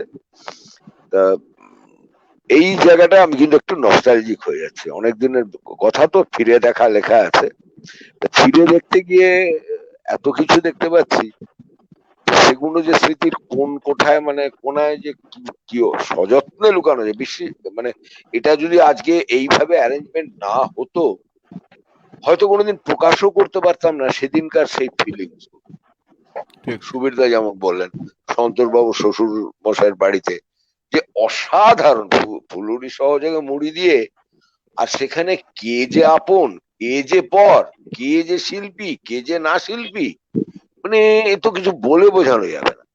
আর প্রাইস নিয়ে কথা, যেহেতু আজকে প্রাইসের ব্যাপারটা, এই প্রাইস নামটা নিয়েও বহু আলোচনা হয়েছে, কিন্তু নামটা দেওয়ার কিন্তু কৃতিত্ব আমার। হ্যাঁ হ্যাঁ, কিন্তু এইটা আমার যতদূর মনে আসছে, আমার ভুল হতে পারে, ওই এরকম একটা ছোটখাটো কিছু করার ব্যাপারটা সন্তোষ বাবুর ওই শ্বশুর বাড়িতেই রাত্রিবেলা অনুষ্ঠানের শেষে একটা সময়ও আমরা বসেছিলাম, তখনই কিন্তু আমাদের এই পাঁচ মাথার সঙ্গে সন্তোষ বাবু ছিলেন, তখনই ঠিক করা হয়েছিল যে এরকম একটা সাংস্কৃতিক কিছু তৈরি করা হোক, সেটা তখন মানে বক্তব্য আকারে প্রকাশ করা হচ্ছিল। তারপরে ওই সময়ই, ওই দিনই পরের দিন গাট্টুদের বাড়ি ফিরে এসে তারপরে আমরা ঠিক করলাম, yes we can now move on, এবং দায়িত্ব একজন একজন করে নেওয়া হলো। পরে নামটা ঠিক করা হলো, তার রেজিস্ট্রেশন হলো, কে কি নেবে সেগুলো ঠিক করা হলো, এবং তারপরে কতগুলো ওই সঙ্গীত কি বলে জাজমেন্ট, বিভিন্ন অনুষ্ঠানের জন্য সঙ্গীতের বিচার করা যাকে বলে আর কি, সেরকম একাধবার জাজ হয়ে গিয়েছিলাম। এইসব কথাগুলো মনে পড়ছে। তারপরে সেই সাঁওতালদের নিয়ে এসে সাঁওতালি নাচ, যেটা দোলন ইয়ে করেছে, অর্গানাইজ করেছিল, এনেছিল, তখন আমাদের যে প্রাইসের কাজকর্মগুলো হতো, মানে কি বলবো, আজকে বড় কষ্ট লাগে মনের দিক থেকে। আমি আজকে একটু বললাম যে একটু নস্টালজিক হয়ে যাই, যে সেই সুখ স্মৃতি শুধু না, সেই যে একটা অ্যাক্টিভনেস, তারপরে আমাদের প্রত্যেকেরই জীবনে নানা পরিবর্তন এসছে, নানা ঘটনা দুর্ঘটনা এসছে, যার ফলে বহরমপুরে বারবার যাওয়ার যে আমাদের এর মধ্যে কয়েকবার আমি আর ব্রাদার আর সুবিধা প্ল্যান করেছিলাম যাবো, এটা কিন্তু ঘটনা। তো কিন্তু বারবারই আমরা মিস করে গেছি, কেন আমি জানি না। হয়তো আমার সময় হচ্ছে তো আমাদের দুজনের হচ্ছে, তো আরেকজন হয়নি, আর দুজনের হচ্ছে তো আমার হয়নি, এবং আমরা একসঙ্গে হতে পারবো না এই ভয়ে কেউই যাই। কারণ আমরা চেয়েছিলাম সবাই মিলে একবার বসি। এইটাকে আজকে আমরা ওই ডিজিটালে এসছি এই সুবিধাটা হওয়ার জন্য, হয়তো সেটা ভগবানের আশীর্বাদ। আমরা নিজেরা যেহেতু পার্সোনালি যেতে পারিনি, আজকে হয়তো সেই জন্য আমরা সবাই মিলে একসঙ্গে বসতে পেরেছি। তো এই ব্যাপারগুলো মনে পড়ছে। তারপরে প্রাইসের রেজিস্ট্রেশন নিয়ে, সেই বই আনা নিয়ে, তার রুলস নেওয়া, রুলস পড়া, সেগুলো নিয়ে কাজ করা, তারপরে দৌড়দৌড়ি করা, সেগুলো তো ব্রাদারও ছিল বেশিরভাগই। দোলন এবং ব্রাদার গাঠু এরা সবাই করেছে, আই মিন পার্থ। মিদা, 1 মিনিট। সেটা হচ্ছে আমাদের সৌভাগ্য যে আমাদের প্রাইসের একটা মিটিং, অনেকগুলোই হয়েছে পরবর্তীকালে, কিন্তু প্রথম একটা মিটিং কলকাতায় নলবনে আমাদের স্পেশাল একটা মিটিং হয়েছে। এক্স্যাক্টলি। এবং ওইটাই বলতে চাইছিলাম যে আমরা এইটাকে একদম ফাইনাল রূপ দেওয়ার জন্য আমরা একটা প্লেস অফ সলিটিউড চাইছিলাম। তখন এটা প্রপোজ করেছিলেন প্রথম সুবীরদা, তখন আমরা কেউ নলবনে যাইনি। কারণ ওই নলবনে গিয়ে কোনখানে কোন ভেড়ির মধ্যে ঢুকে পড়বো, আবার ব্রাদারের তো একটু অসুবিধা আছে, জল দেখলে সাঁতার কাটতে ইচ্ছে করে। তো যাই হোক, তো কারণ ও শুনেছি ও ইংলিশ চ্যানেল পেরিয়েছিল একবার, মানে যাওয়ার অ্যাটেম্প করেছিল, অ্যালাউ করেনি গভর্নমেন্ট। যাই হোক, তো ওইটা সুবিধার মাথা থেকে বেরিয়েছিল, এবং আমরা সুবিধার সঙ্গেই, সুবিধাই ভাড়া দিয়ে নিয়ে গিয়েছিলেন। আমি কোনোদিন চিনতুম না, আমরা গিয়েছিলাম, এবং ওইখানেই ওই কি বলে নৌকায়, ভেড়িতে নৌকায় বেড়াতে বেড়াতে তখন আমাদের গান বাজনাও হয়েছিল, তার সঙ্গে প্রাইস নিয়ে প্রথম বোধহয় ওই টাইপের একটা কংক্রিট আলোচনা ওইখানটা হয়েছিল। তারপরে হয়তো অষ্টমীতে পরে সেখানে আমি ছিলাম না, যেটা করা হয়েছিল করে তারপরে বিভিন্ন পোস্ট দেওয়া ইত্যাদি ইত্যাদি। আমি পার্থকে, বিশেষ করে পার্থ এবং দোলন, এই দুজন বরাবরই বড্ড বেশি অ্যাক্টিভ ছিল। আমরা দূর থেকে খুব একটা করে উঠতে পারতাম কিনা জানি না, যতদূর পেরেছি চেষ্টা করেছি। সরি আমার বারবার। আর তবে একটা জিনিসে মিল, সেটা হচ্ছে যে এই অনুষ্ঠানটা আমি আইডিয়া এই কারণে দিয়েছিলাম, আমাদের প্রথম প্রাইসের যে বড় অনুষ্ঠান সেটাতে আপনারা উপস্থিত ছিলেন। আর আজকে দীর্ঘ 20-22 বছর পর প্রাইস প্রথম অন্তর্জাল মানে ইন্টারনেট যুগে এসে একটা আন্তর্জাতিক সাংস্কৃতিক উৎসব করছে, সেটা তো আমরা পেতে চেয়েছি। এক্স্যাক্টলি, আমরা প্রথম অনুষ্ঠানে আমরা ছিলাম, এবং সেটা আমার মনে হচ্ছে আমরা 5 জনই ছিলাম, এবং তখন সেক্রেটারি ছিল দোলন, আমার যতটুকু মনে আছে। তো তখন দোলনদীপ আজ দীর্ঘ 20 বছর ধরে এখন আমার হাতে দোলনদীপ তুলে দিয়েছে কিছুটা দায়িত্ব। তো আমরা এই কোভিড এর টাইমে যেহেতু কেউ পরস্পর পাশাপাশি যেতে পারছি না, অনুষ্ঠান করা যাচ্ছে না, সেক্ষেত্রে সিদ্ধান্ত আমি নিই যে তার একটা আন্তর্জাতিক একটা সঙ্গীত মেলা বা সংস্কৃতি মেলা হোক। তো সেখানে আপনারা থাকবেন। তাহলে ব্যাপারটাকে একলাই বলা যেতে পারে যে আমাদের আঞ্চলিক একটি সংগঠন, সেটা আজকে আন্তর্জাতিক রূপ পেয়েছে,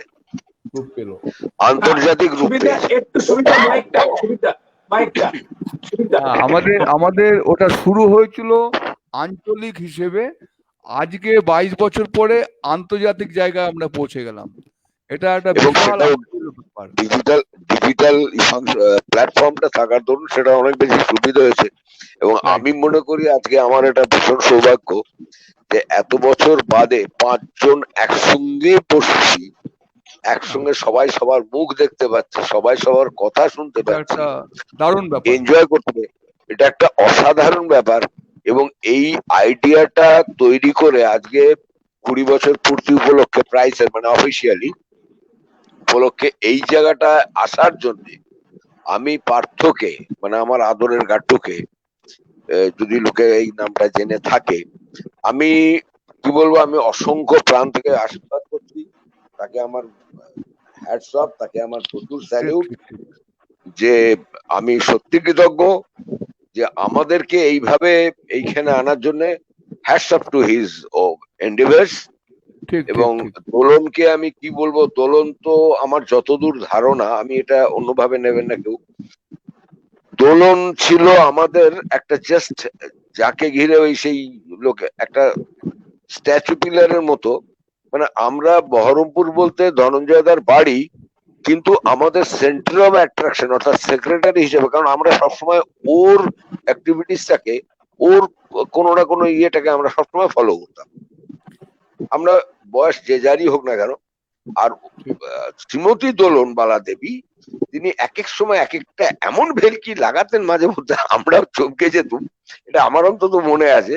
উনি যে কোথায় গায়েব হতেন আবার কোথায় কখন আসতেন জানেন। যাই হোক, এভরিথিং প্রাইসের কিন্তু দোলনকে ঘিরেই, দোলন এবং গাট্টু এরা দুজনেই মেইনলি সমস্ত আর্টিস্ট জোগাড় করা, এমনকি সেই সাঁওতাল নাচের আর্টিস্ট থেকে আরম্ভ করে এভরিথিং। তারপরে প্রাইস বেড়েছে, বড় হয়েছে, তখনও আমরা কিছুদিন ছিলাম। তারপরে সম্ভবত কারেকশন সেন্টার যাকে বলা হয় সেইখানেও প্রাইস দোলন বোধহয় কিছুদিন কাজ করেছিল এবং তাদের নিয়ে অনুষ্ঠানও একটা হয়েছিল, আমার যদি ভুল না হয়ে থাকে। ঠিক ঠিক। তো এই ব্যাপারগুলো একটা ছোট্ট জিনিস, একদিন আমরা কয়েকজন মিলে মানে একই মনস্ক আর কি, যে সেম মেন্টালিটি, সেম কালচারাল কি বলবো ফ্যাসিলিটিকে আমরা নার্চার করি।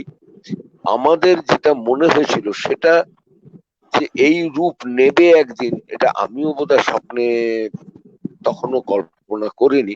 আজকে যেটা হচ্ছে, আমি খুব ভালো লাগলো আমার যদি আমি একটু আমাদের সমস্ত পার্টিসিপেন্টরা যে পার্টিসিপেট করছেন কিনা বা তারা কেউ এনজয় করছেন কিনা, বা এই আজকের ফাংশনটাকে রেকর্ড করে রাখা হবে কিনা আমি জানি না। যদি থাকে একটা সিস্টেম, এটা লাইভ যদি রেকর্ডিং করার এটা হিসেব মতো তাই হয়, যদি হয় তাহলে পরে এরকম পেলে আমরা খুশি হব। এবং আমার তো মনে হয় এটা থাকবে এবং আমি প্রত্যেকের হোয়াটসঅ্যাপে দিয়ে দেবো, প্রত্যেকের হোয়াটসঅ্যাপে। Okay, that will be very nice. আমার আজকে ভীষণ ভালো লাগছে যে ব্রাদার যেসব আজকে অন্যান্য দিন ব্রাদার চুপ থাকে, মেনলি আজকে কথা বলেছে ব্রাদার বলে আমি আর কোনো কথা বলিনি, আমি মুখ খুললে আবার অন্য জিনিস হতো। আমাদের সুবীরদা যে অ্যাঙ্গেল থেকে শুরু করেছিলেন, পাণ্ডিত্যটা পুরোপুরি সব দিক দিয়েই প্রকাশ পেয়েছে। তার একটা লেভেল থেকেই তিনি স্টার্ট করে দিয়েছিলেন, যার জন্য আজকে আর আমি ইচ্ছে করে আর সেখান থেকে ডিস্টার্ব করি। পার্থ অনেকভাবে সাবধান করেছে আমাকে, তবে আমি যে ড্রেসে এসেছিলাম সেই ড্রেসে সেই ড্রেসটা যদি কেউ পিকচার তুলে রাখে ভালো। মিতা সেটা হচ্ছে এই সুযোগে আমরা we offer our thanks to corona COVID-19.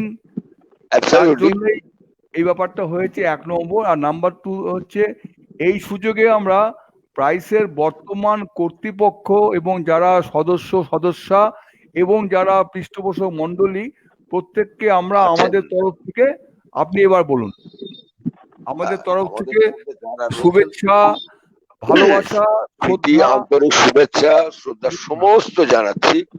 এবং আন্তরিক ভাবেই আমি তাদের একটু ইন্টারাপ্ট করছি। আমরা কয়েকজন পুরনো মানুষকে আমাদের মনে হয় স্মরণ করে না একটু দরকার, যারা শুরু করেছিলেন। এইটা আমিও ভাবছি। হ্যাঁ, তো তার মধ্যে অবশ্যই ধনঞ্জয়দের কথাতে এসে গেছে। রাইট। এছাড়া সোমেনদার কথা নিশ্চয়ই আপনাদের মনে আছে। সৌমেনদা, তারপরে আরো কয়েকজন ছিলেন। আমাদের পরবর্তী ক্ষেত্রে বিমলাক্ষিদি ছিলেন। তারপরে বেশ খানিকটা অংশে হরিদা ছিল, ডাক্তারবাবু ছিলেন একজন ডাক্তারবাবু ছিলেন। এই মুহূর্তে ডাক্তারবাবুর বৌমা আমাদের সঙ্গে আছেন, ডাক্তারবাবু তো মারা গেছেন। তো এই বিভিন্ন মানুষগুলো সেই সময় থেকে আমাদের সঙ্গে থাকা জন্য আজকে প্রাইস, সত্যি কথা যেটা সুবিধার কথা অনুযায়ী আমরা আন্তরিক থেকে আন্তর্জাতিক জায়গায় যে পৌঁছতে পারলাম, আপনাদের সকলের ভালোবাসা, আশীর্বাদ এবং প্রচুর মানুষের শুভেচ্ছা।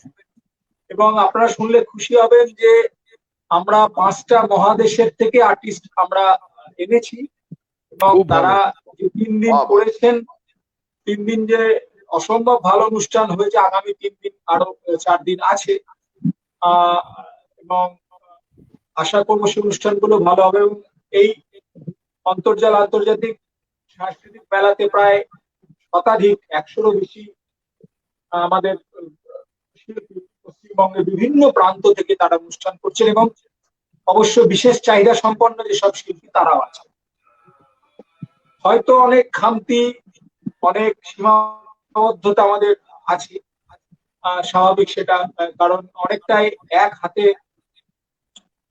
দোলনটিকে সামলাতে হয়েছে।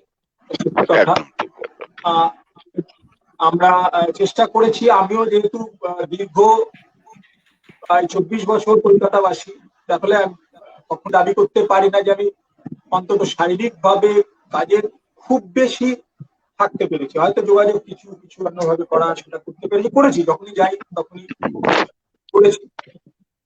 এবং অনেক নাম না যেন অসংখ্য মানুষ আমাদের পাশে থেকেছে। এবং মনে আছে যে কথাটা আমরা সকলে মিলে আলোচনা করেছিলাম, যে বিশেষ চাহিদা সম্পন্ন এসব শিশু, এবং সবথেকে সমস্যা হচ্ছে তাদের বাবা মা। সুবিধার একটা ঘটনা নিশ্চয়ই মনে আছে, সুবিধা বাবা মা শিলায়নের সেই ঘটনাটা যদি আপনি একটু বলেন, সেই বাচ্চাটা আপনার হাত ধরা, ওটা খুব আবেগপ্রবণ একটা ঘটনা। মানে আমার তো একটু ওই ঘটনাটা যদি একটু আপনি আরেকবার সকলের সঙ্গে একটু শেয়ার করে দেন, খুব ভালো হয়। প্রাইসের বিভিন্ন অ্যাক্টিভিটিস আমরা সবাই জানি, মিতা, প্রবীর, আমরা সবাই জানি। আমরা অনেক অ্যাক্টিভিটিসে অংশগ্রহণ করেছিলাম। আমাদের ফিজিক্যালি হ্যান্ডিক্যাপ, মেন্টালি রিটার্ডেড,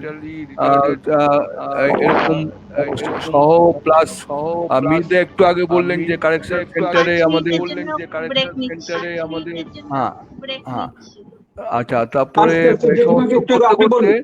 আমাদের ওয়েস্ট বেঙ্গল গভর্নমেন্টের আন্ডারে যে হোম আছে, সে হোমে মানে মেয়েদের হোম, সেখানেও প্রাইসের অ্যাক্টিভিটিস রয়েছে। আমাদের বিপাশা গান শেখাতো বা মানে যোগাযোগ ছিল, সেই সূত্রে একবার ওখানে আমার যাওয়ার সৌভাগ্য হয়েছিল। আমি দেখে এসেছিলাম। দেখে আসার পরে ওখানে বিপাশা শেখানো গান ওরা গাইছে, এবং ওখান থেকে আমরা যখন চলে আসি এবং আমাদের ঘুরিয়ে দেখানো হলো, যখন চলে আসি তখন ওই বাচ্চা মেয়েরা, কেউ ক্লাস 5-এ পড়ে, 4-এ পড়ে, 6-এ পড়ে, 7-এ পড়ে, তা ওরা আমাদের সঙ্গে সঙ্গে গেট অবধি এসে, যেখানে আমরা খাতায় কেমন লাগলো আমাদের পরিদর্শন লিখছি, তখন এবার আমি যখন ওখান থেকে বেরিয়ে আসছি, আমার একটি ক্লাস 6 বা 7-এর পরে একটি মেয়ে, সে আমার হাতটা ধরে, সে আমার সঙ্গে বাড়ি চলে আসবে আর কি। মানে এত ওরা আর কি আমাদের প্রাইসের সম্পর্কে, ওরা প্রাইসকে নিজেদের বাড়ি বলে মনে করে, এবং তাদের লোক এসছে, অতএব আমরা এখান থেকে বাড়ি যাব। সেই হাতটা ধরার মধ্যে একটা ইয়ে ছিল, ওর একটা মনোভাব ছিল যে আমি তোমার সঙ্গে বাড়ি যাব, আমি তোমার বাড়ি যাব।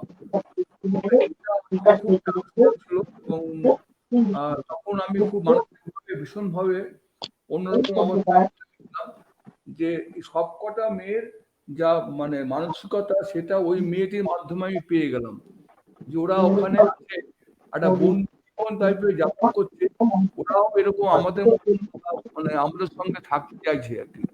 এবং তখন একটা আবেগতাড়িত হয়ে বলেছিলাম যদি সম্ভব হয় আমরা এদিকেও মানে আমরা অনেকটা কাজকর্ম বাড়িয়ে ফেলবো, এবং এই সমস্ত এদের যে মানসিক কষ্ট, ওদেরকে বাইরে কিভাবে আনা যায় না যায়, এই সমস্ত চিন্তা শুরু হচ্ছিল। তারপর আমাদের দূরত্বের কারণে আমরা এদিকে রয়ে গেলাম, কিছু করতে পারলাম না। পার্থ আর বিপাশা এবং অন্যান্য যারা আছে তারা করছে, অনেকটা এগিয়েছে আমরা। আমাদের আন্তরিক ইচ্ছা রইল, আমাদের আন্তরিক শুভ কামনা রইল পার্থ এবং বিপাশা এবং অন্যান্যদের মানে সমস্ত কর্মকর্তারা যারা কর্মযোগ্যে আছে, তারা প্রাইসকে তারা প্রাইসকে টার্গেটেড পয়েন্টে নিয়ে যাক, যেখানে টার্গেট করা হয়েছে সেখানে নিয়ে যাক, এই শুভকামনা রইল। আমাদের বোধহয় সময় ক্রস করে গেছে। হ্যাঁ, এবার আমরা শেষের দিকে যাব, একদম শেষের দিকে আমরা। তো আমরা একদম অনুষ্ঠানের শেষের দিকে, তো শেষ হবে না, সারা রাত হলেও শেষ হবে না। তবু আমরা কিছুটা অংশ শেয়ার করার চেষ্টা করলাম এখন যারা আছে দর্শক শ্রোতাদের সঙ্গে। আশা করি তাদের ভালোই লেগেছে। তো আমি শেষে যাওয়ার আগে প্রত্যেকের কাছে একটু একটু করে যাব। সুবিদ্যা তার ঘটনা একটি বর্ণনা করলেন। আমি কাকুকে বলবো, কাকু আপনার এমন একটা ঘটনা প্রাইসের সঙ্গে সংযুক্ত থেকে অবস্থায় বলুন যেটা আপনাকে খুব টাচ করে গেছে। শোনো, প্রাইসের সঙ্গে টাচ করে যাওয়া আমার সবটাই টোটালে বলতে হয় সবকিছু ঘটনা, যে প্রত্যেকটি মানুষের যারা ওখানে ছিলেন, যারা এসেছিলেন, যারা পার্টিসিপেট করেছিলেন, আমার মনে আছে বিশেষ করে ওই সাঁওতালি নাচের যারা অংশগ্রহণ করেছিলেন এবং দর্শক শ্রোতা বা অর্গানাইজার যারা ছিলেন, প্রত্যেকটি মানুষের নিজস্ব মানুষগুলো এত ভালো ছিল, আমাকে প্রত্যেকে আলাদা আলাদা করে আমার ভিতরে তারা স্থান করে নিয়েছেন। স্পেসিফিক্যালি এমন কিছু আলাদা করে বলার মতো এই মুহূর্তে মনে পড়ছে না, ভবিষ্যতে মনে পড়লে আমি বলবো নিশ্চয়ই। কিন্তু কোনটাকে ছেড়ে কোনটাকে বলি বলতো, যে প্রত্যেকটা জিনিসই তো আমার কাছে খুবই ইমোশনালি ইম্পর্টেন্ট ছিল। এনিওয়েজ, আজকের দিনে অন্তত শেষের দিকে এসে আমি একটা অনুরোধ পার্থক্য করব, সেটা হচ্ছে ভবিষ্যতে যেন আমাদের কোভিড এর পরে, মানে আফটার পোস্ট কোভিড সিচুয়েশনে আমাদের যদি একবার সবাই মিলে বহরমপুরে মিলিত হয়ে বর্তমান কর্মকর্তা যারা আছেন এবং তাদের যে কীর্তিকলাপ চলছে তার মধ্যে যদি একটু ব্যক্তিগত মানে অংশগ্রহণ করার সুযোগ করে দেওয়া হয়, আমি খুব কৃতজ্ঞ থাকবো। এবং এই মুহূর্তে আমি বর্তমান কর্মকর্তা যারা রয়েছেন, সাহায্যকারী যারা, প্রত্যেককে প্রাইসের প্রাক্তনী হিসেবে আমার নমস্কার, আন্তরিক অভিনন্দন, শুভেচ্ছা। কারণ যেটা সুবিধার ভাষায় অঞ্চল থেকে অন্তর্জাল এতটা ছড়ানো, এটা যাদের দ্বারা সম্ভব হয়েছে তাদের কোনো তুলনা নেই।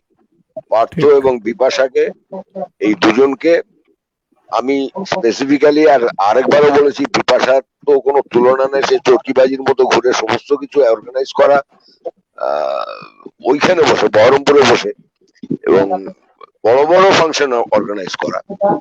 সেই ওখানে রবীন্দ্র ভবন একটা আছে না, যেখানে ফাংশন গুলো হতো আমাদের বড় রবীন্দ্র সদন, রবীন্দ্র সদন, রবীন্দ্র সদন, আর সব রবীন্দ্র ভবন। তো ওই রবীন্দ্র সদনের যে প্রোগ্রাম, তাতে বোধহয় আমার মনে হয় একটু সিংহ দাপাদাপি হয়েছিল একটাতে, আর সেগুলোই মনে পড়ছে। তো ফলত আমি প্রত্যেককে আবার আজকের অনুষ্ঠানে সকলকে আমার নমস্কার, এবং আপনার যদি বলা হয় একটা বিশেষ স্মৃতি, তো আপনি কি বলবেন, যেটা আপনার মনে অনেক বিশেষ কোন স্মৃতি?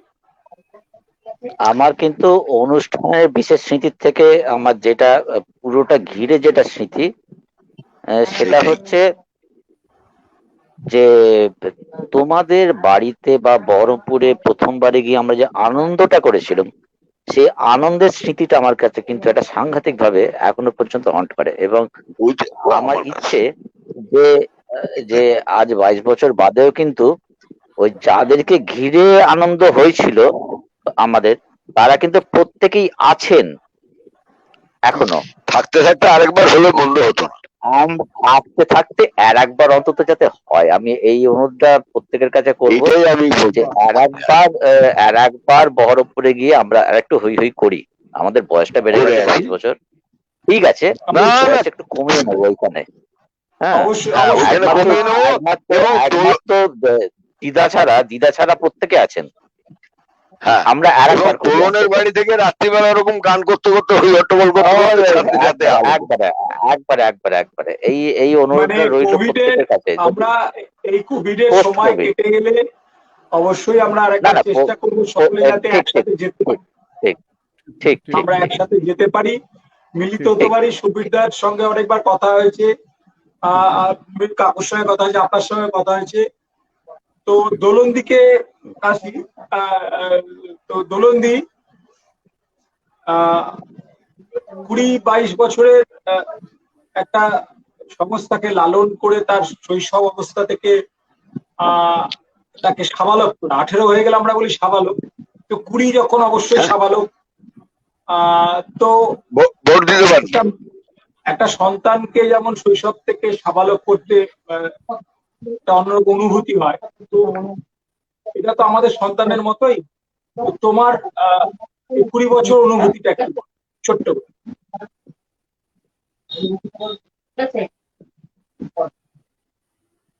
আমি আর কি বলবো, চেষ্টা করছি।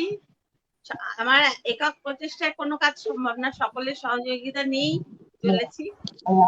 আর চেষ্টা করে চলেছি এখন অব্দি। অনেক কিছুই ভাবনা চিন্তা ছিল, সেগুলো হয়তো বাস্তবে হয়নি, হয়তো ভবিষ্যতে হবে, সেই আশা রাখছি। একটা ল্যান্ড পারচেজ করার কথা ছিল, চেষ্টা করে যাচ্ছি, এরপর সবই তার ইচ্ছে। অবশ্যই।